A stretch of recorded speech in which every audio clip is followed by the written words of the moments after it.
Mesdames, Messieurs, chers téléspectateurs et surtout bienvenue à l'émission Érable en bref, actualité donc locale et régionale.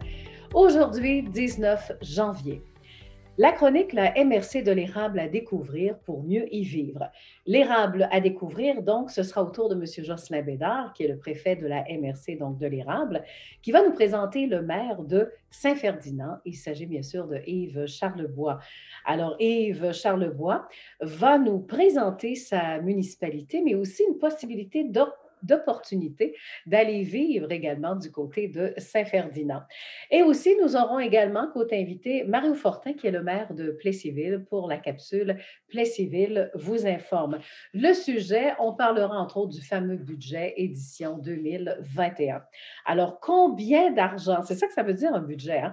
Combien d'argent nous allons pouvoir dépenser pour les différents projets de la ville? Pour l'instant, voici vos nouvelles.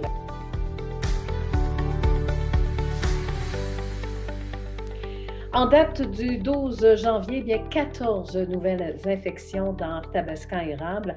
Alors, on fait un peu le bilan également. 8 pour la MRC d'Arthabascan, 6 pour la MRC de l'érable. Un bilan depuis le 12 juillet dernier. Alors, question de bien savoir de quoi il s'agit également, s'il y a eu de l'augmentation ou encore une diminution. Alors, 1634 cas dans la MRC d'Arthabascan, dont 1238 du côté de Victoriaville, 67 du côté de Warwick, 54 Saint-Albert, 48 Saint-Christophe d'Arthabascan. 451 cas dans la MRC de l'Érable, 209 de Plessisville et 138 de Princeville qui ont eu à faire face donc au virus.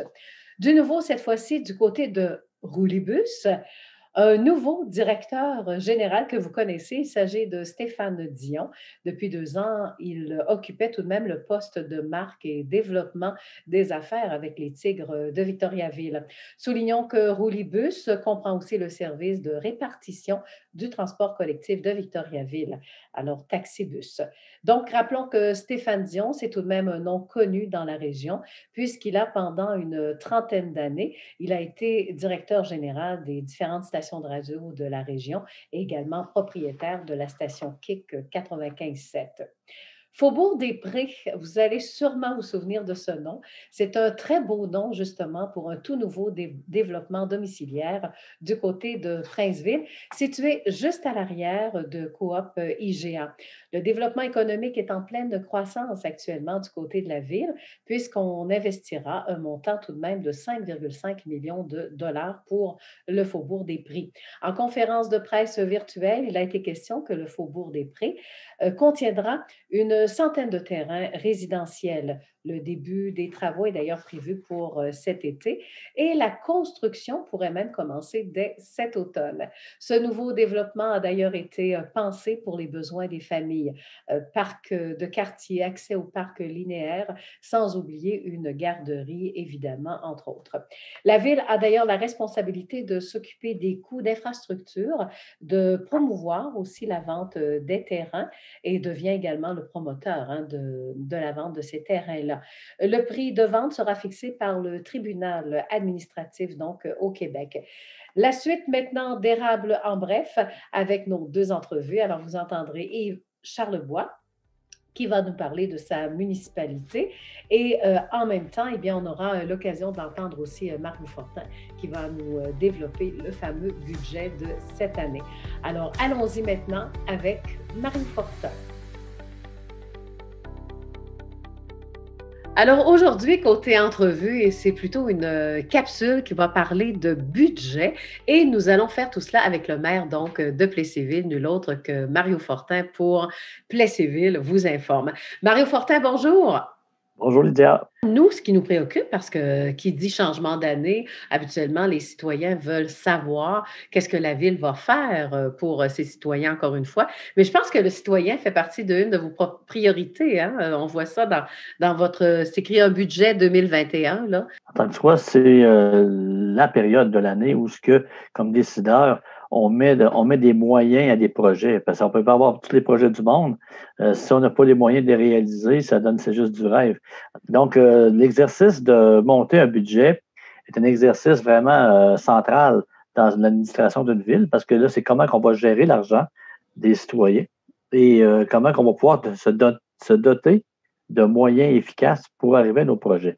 Donc, évidemment, c'est un moment très important dans l'année. Et les gens, c'est sûr qu'au-delà du compte de taxes, de la taxation, il y a les projets qu'on fait avec cet argent-là. Pourquoi est-ce qu'on ramasse des sous?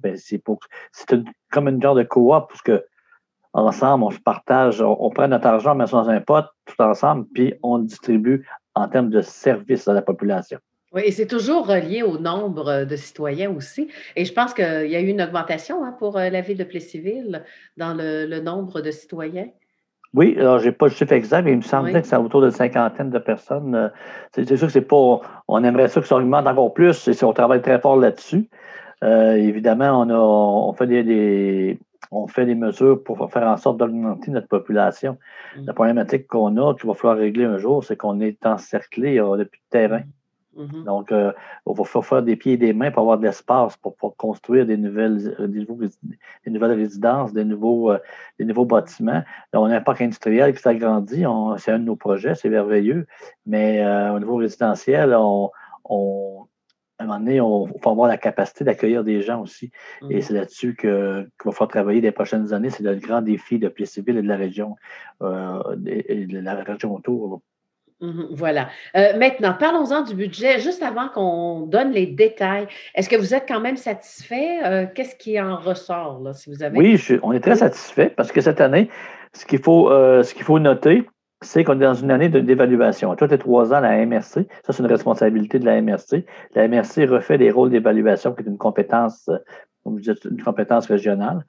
Et nos rôles d'évaluation montent ou descendent, mais dans notre cas, les rôles d'évaluation ont monté en moyenne de 6 Il y a des résidences qui ont baissé d'évaluation, mais il y a la moitié des résidences qui ont monté d'évaluation. Alors là, ça change un peu notre portrait pour faire le budget parce qu'il faut tenir compte de ça. Alors, si une maison a 10 de valeur de plus et on garde le même taux de taxation, bien évidemment, en gardant le même taux de taxation, ça reste quand même que la valeur de la maison, les gens, c'est 10 d'augmentation qu'ils ont. Si la valeur, la maison baisse de valeur, bien évidemment, si on reste au même taux, là, les gens payent moins. Fait que une des manœuvres qu'on a fait, c'est de diminuer le taux de taxation. Donc, on est passé de 1,13 du centre d'évaluation à 1,7 du centre d'évaluation pour pouvoir réajuster tout ça, pour pouvoir permettre aux gens que leur maison monte de valeur, de pouvoir justement absorber. Et de ceux qui restent, que si ça reste comme ça, bien, eux autres, ils ont une baisse de taxes. Puis ceux qui ont une baisse d'évaluation, bien évidemment, eux autres, ils ont encore une plus grande baisse de taxes. Donc, en moyenne, ce qu'on peut dire, c'est que oui, on a baissé les taxes, mais il faut faire attention parce que les gens ils vont voir le compte de taxes et ils vont dire hey, comment ça, tu t'as dit qu'on baissait les taxes, mais moi, je monte de 10 C'est parce que la valeur de la maison a monté. Ce qui est positif quand notre valeur de maison monte, c'est quand on la revend. Voilà. Ben, elle a une plus grande valeur. C'est ça, je pense qu'on récupère à ce moment-là amplement les sous de plus qu'on a mis en taxes les années. Là. Voilà. Question que nous aussi, on fasse des profits. Voilà, avec la Oui, maison, évidemment. à peu près. Bon, alors, parlons-en justement du fameux budget. On commence par quoi? La répartition des revenus? Qu'est-ce que vous en pensez, Mario? Ou on parle des dépenses? En gros, je n'irai pas tout dans les détails mais en gros, ce qu'on doit dire, bon, on a un budget de 12,5 millions de dollars. Ça, c'est notre budget à la ville de Plessisville, 12,5 millions de dollars. Il y a 44 de ce 12,5 millions-là qui vient des taxes des citoyens, des taxes des usines des citoyens et des commerces. Et l'autre de 56 qui reste, c'est des subventions qu'on va chercher. Alors, on a une équipe qui travaille très fort. On est une des villes qui réussit à aller chercher beaucoup de subventions de tous les programmes gouvernementaux. On a des gens qui sont... Ça vaut la peine. On investit dans des gens qui ne font que ça, d'aller chercher des subventions. Et ça, c'est très payant pour la ville. Et un exemple qu'on pourrait prendre, justement, grâce à une subvention, on a fait tel projet. Avez-vous un exemple à nous donner? Oui, regardez, cette année, on va refaire les rues, 3 rues, donc des Érables, Saint-Édouard et puis Saint-Alfred. Et pas tout au complet, mais une partie. Quand on dit refaire les rues, ça veut dire le fond là, aussi. Là. Ça veut dire on creuse, on enlève les tuyaux, on change les tuyaux. C'est de la grosse job, comme on dit en anglais. Ce job-là, bien évidemment, ça ne pourrait pas se faire juste avec nos fonds à nous, juste avec notre 12,5 millions. Ça nous prendrait 100 ans à faire nos rues, ce serait impensable. Donc, il faut aller chercher des subventions. Et oui, ça, c'est subventionné à hauteur, je ne me trompe pas, de 66, c'est pas 70 %. Donc, c'est des millions de dollars qu'on va chercher au gouvernement pour nous aider, qu'on appelle le FEPTE, pour nous aider à faire nos choses. Donc, on a des subventions aussi pour le programme FIM qui nous aide pour les constructions au niveau énergétique. Alors, c'est toutes des choses qu'on va chercher.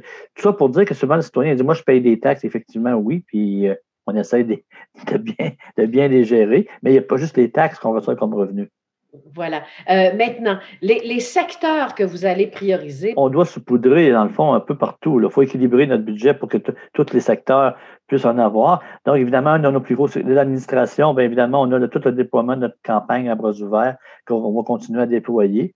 On a également une signalisation dans les parcs que nous allons faire au courant de l'année. On va mettre sur pied un guide citoyen trilingue. Vous savez que la communauté hispanophone augmente à Plessisville. Donc, c'est important si on veut attirer des gens, d'être capable aussi d'être capable de communiquer avec eux. On a un nouveau logiciel de requête également qui va être en action cette année où les gens vont pouvoir, sur leur application, on a déjà parlé, être capable de faire des requêtes à la ville en temps réel. Évidemment, il faut mettre un petit peu de sous parce qu'il y a des élections qui s'en viennent au mois de novembre. Quand je parle de mettre de l'argent des sous, c'est pour le processus électoral, pas pour acheter des votes, là, mais pour le processus électoral, ça prend des sous pour ça, pour organiser l'élection. On a également l'aménagement d'une rampe d'accès par la bibliothèque. On a le soutien aux 54 organismes prend une bonne partie de notre budget. Là, on a 54 organismes à la ville de Plessisville et pour moi, c'est une fierté comme maire, puis c'est important comme maire qu'on supporte ces organismes-là. On a également la création du village boréal qu'on a vu qui va se poursuivre.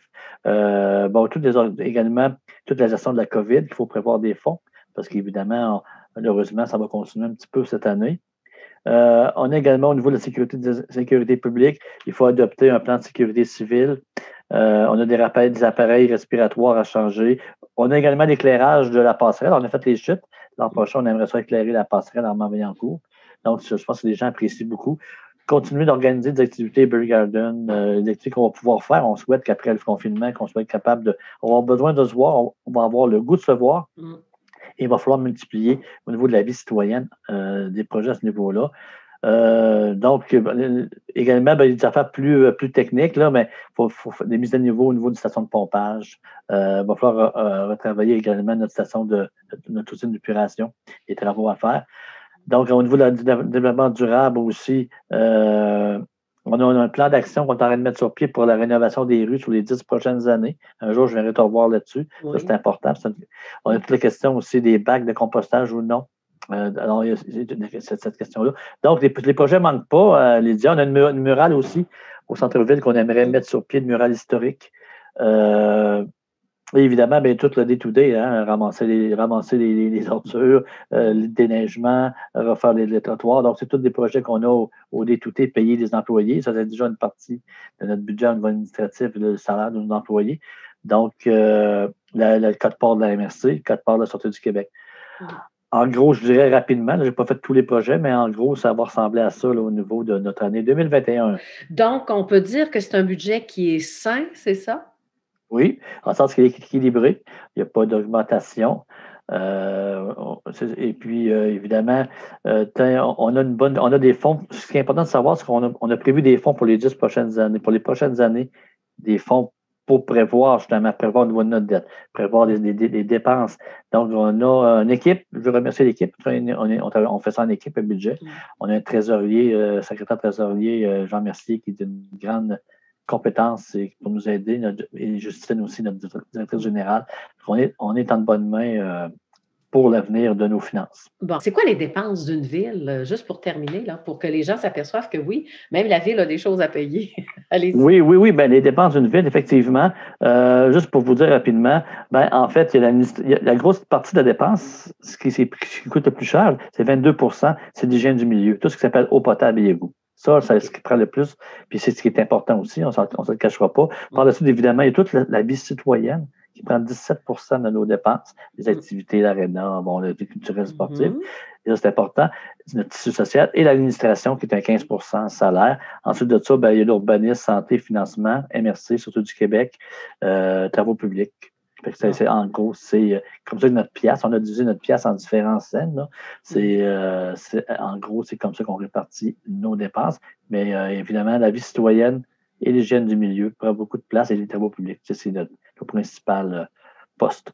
Parfait. Alors, maintenant, tout est clair. Alors, je vous remercie beaucoup. Si on veut avoir d'autres détails, c'est public, ça, le budget. Hein? Oui, vous pouvez aller voir sur le site de la Ville. Et si vous avez des questions, n'hésitez pas, vous pouvez communiquer avec la Ville, vous pouvez communiquer avec moi. Même l'Hôtel de Ville est fermé physiquement à cause de la COVID, mais vous pouvez toujours communiquer avec moi par Messenger ou peu importe. Ça va toujours me faire plaisir de répondre à vos questions. Les gens savent comment me rejoindre de toute façon. M'envoyer un courriel ou m'appeler. Ça va me faire plaisir. Alors, Mario Fortin, merci beaucoup. Et puis, on se dit à une prochaine fois.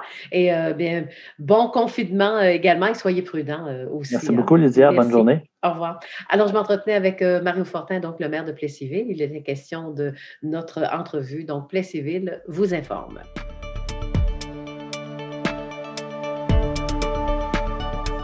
Mesdames, Messieurs, bienvenue à l'émission donc Érable en bref.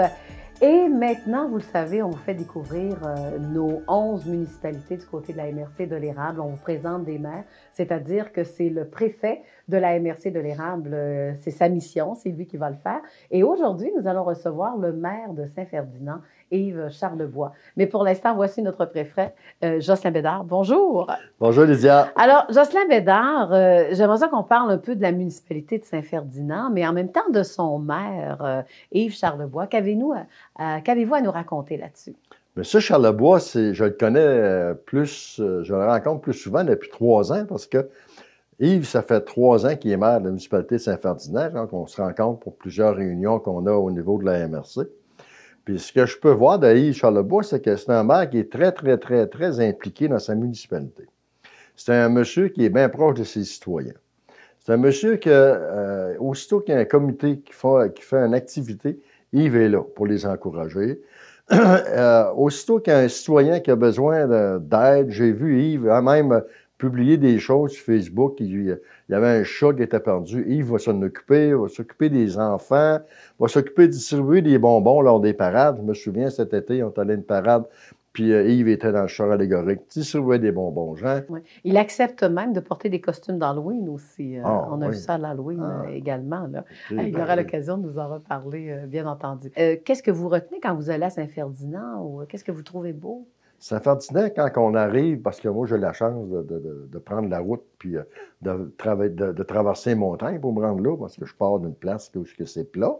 Puis lorsque j'arrive dans les montagnes à Saint-Ferdinand, c'est le lac qui m'impressionne. Puis les paysages qui sont autour du lac, c'est tellement beau. Puis ce que je trouve aussi là, à Saint-Ferdinand, les gens sont fiers. C'est propre, les maisons, c'est bien entretenu, les terrains, c'est beau, c'est attirant d'aller à Saint-Ferdinand. Dans ce cas-là, vous êtes prêts? On va apprendre à connaître Yves Charlebois dans quelques instants. Le voici maintenant, le maire de Saint-Ferdinand, Yves Charlebois. Bonjour Yves. Oui, bonjour Lydia. Et vous connaissez votre municipalité sur le bout des doigts. Oui, j'espère, un peu. Oui. Et le témoignage que vient de nous faire un peu Jocelyn Bédard. Oui, ça me représente pleinement. Pleinement. Oui. Alors, on va parler de Yves Charlebois en tant que maire. Comme on dit, je sais que Jocelyn en a parlé, le nombre d'années. Ça fait combien d'années que vous êtes élu, là? Comme maire depuis 2017, ça va faire 3 ans. Je retombe en élection le 7 novembre 2021 et j'ai été conseiller municipal avant la fusion municipale dans les années 90. Bon. Qu'est-ce qui fait qu'on se représente après un premier mandat? Qu'est-ce qu'on ferait? Ben, c'est pour la continuité. J'ai commencé à faire des choses, puis j'aimerais bien que ça se poursuive. Là, on a fait un bon développement du parc industriel présentement. On a restructuré les loisirs, ça fonctionne bien. Restructurer, c'est un grand mot, mais on a aussi une continuité des loisirs. On a également beaucoup de travaux d'infrastructure à faire à la municipalité. Fait que c'est toujours du travail à long terme. Fait que là, j'ai fait 4 ans, mais j'espère bien que j'aurai la confiance des électeurs pour un autre 4 ans. Qu'est-ce qu'on peut découvrir à Saint-Fer? Ben, ce que vous pouvez découvrir, ben, c'est sûr que on a plusieurs activités. Vous pouvez venir faire du ski de fond, vous pouvez faire de la motoneige, du VTT. Il y a un lac, vous pouvez pêcher sur la glace, vous pouvez pêcher quand il n'y a pas de glace. On a des gros poissons, ça peut aller jusqu'à des immenses masquinongés. On a du brochet, de la perche chaude. L'hiver, l'été, bien évidemment, les sports nautiques, c'est ce qui est à peu près ce qui est le plus populaire à Saint-Ferdinand. Cette année, on avait un règlement, on a voulu faire un enregistrement de bateaux et on a enregistré 950 embarcations qui ont mouillé le lac au cours de l'été. Fait que c'est quand même pas rien. Et beaucoup de gens beaucoup qui ont des résidences que pour ça, pour faire soit des sports nautiques ou simplement se balader en ponton ou en embarcation, tout genre. Oui, puis je pense que même, est-ce qu'il reste des résidences à acheter autour Oui, du oui, lac? oui, on en a, il y en a c'est en toujours à développement. vendre. Il y a des chalets qui ont passé, qui ont plusieurs années, qui seront probablement, éventuellement démantelés pour faire la place à d'autres. On a du terrain encore amplement autour du Il y a lac. des condos maintenant, Oui, voit ça, ça on a 3 construit, unités oui. de condominium. On en a un 4e qui s'en vient. Non, alors donc c'est prospère. Oui, oui, absolument. La semaine dernière, il y a une maison de luxe qui s'est vendue 725 000 C'est une résidence secondaire d'un citoyen. Vous avez même, bon, je pense au manoir du Lac-William, il y a même de l'hébergement, il y a même Ouais. des courses d'auto, des courses Oui, de ben, des roulotte. courses d'auto, ça, c'est à Irlande à Ouais, il y a côté. plus Irlande. Nous, on s'en vient, je peux pas te retrouver en parler, là, mais vers la fin février, on va avoir des courses d'accélération de moto Harley sur le lac. C'est une de mes nouvelles citoyennes qui est adepte de ça, qui fait ce genre de courses, qui travaille chez un concessionnaire de moto. Elle est en train de nous organiser ça pour la fin février. Oh. On aura le carnaval d'hiver au début février également, avec un tournoi de pêche, hockey, etc. Ouais. C'est combien en population? Ben, De façon pas l'été, permanente, là? de façon permanente, des gens qui ont un permis de conduire ou un permis de conduire, une carte d'assurance maladie, 2100 citoyens. Mais si on regarde avec les citoyens qui sont là les fins de semaine Oui. seulement, on peut parler, puis avec les campings l'été, tout ça, on peut parler de 3500, 4000 personnes. Puis on va le mentionner, vous avez quand même un aéroport Oui, à oui, Saint-Ferdinand. oui, là. c'est ça, un aérodrome de la famille Langlois Ouais. qui est situé sur la route du Sceau. Bon. Et on voit qu'on est en plein développement industriel, là. C'est comme en haut de la municipalité. Oui, c'est ça, là, près hein, de, c'est ça. si vous passez sur la 165, près de Tôle-Vigneault, Ouais. on va avoir 6 nouvelles entreprises, ou 2 qui s'agrandissent, puis 4 autres qui sont des nouvelles installations qui vont se construire d'ici ce printemps. Bon. Alors, qu'est-ce qui fait qu'on s'intéresse à Saint-Ferdinand? Ben, Pour, nos entrepreneurs présentement, ce sont des gens qui sont dans la quarantaine, qui sont établis à Saint-Ferdinand. C'est pas des gens de l'extérieur qui arrivent, puis ils veulent consolider leur acquis.